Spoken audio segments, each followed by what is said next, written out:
Avoir une structure comme le Domendo qui se situe à cette charnière et qui favorise le montage de pièces, et là je pense en particulier aux pièces de Frédéric Ferrer sur le changement climatique ou aux nouveaux sujets qu'il envisage sur les moustiques tigres. Il travaille avec des scientifiques et le Domendo a joué un peu et joue un peu ce rôle aussi d'intermédiaire entre tout ça et de vecteur de communication. Parce que c'est vrai que les artistes parlent avec les émotions, avec le cœur, mais aussi nous poussent à réfléchir.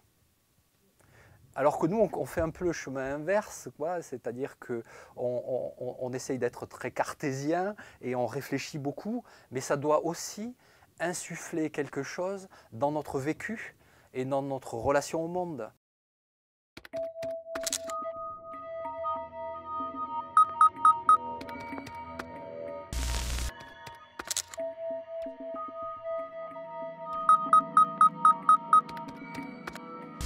Les gens, quand ils viennent à la Nuit des chercheurs, ils viennent rencontrer des chercheurs et essayer de découvrir un petit peu quel est leur quotidien. On doit répondre à une question posée par quelqu'un qui vous arrive et vous ne le savez pas à l'avance.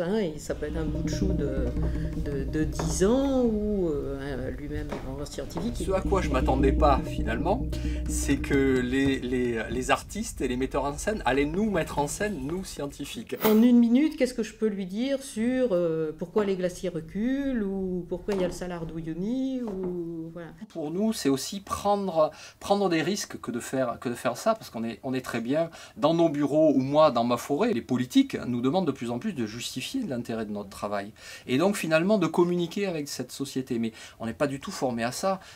Contrairement finalement et à l'opposé avec des artistes. Le scientifique ne doit plus seulement faire savoir à la société ce sur quoi il travaille, voir simplement ses résultats, mais il doit aussi plus l'entendre et entendre où sont les questions.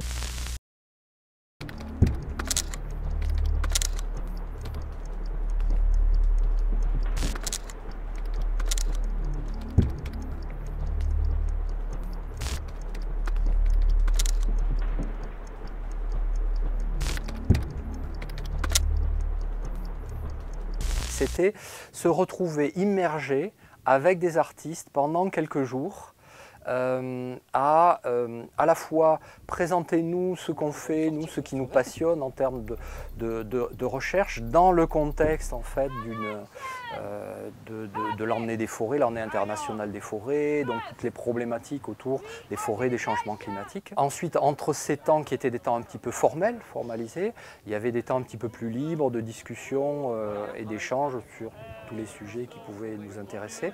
Et en particulier, c'était l'occasion pour nous, en tant que scientifiques, de connaître un peu plus chacun des artistes.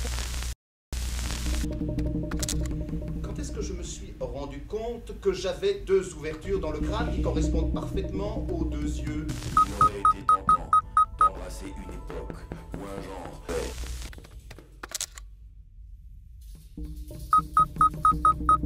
L'homme, etc. Je bascule follement, rauquement. On nous demande de résider, de partager nos repas du soir.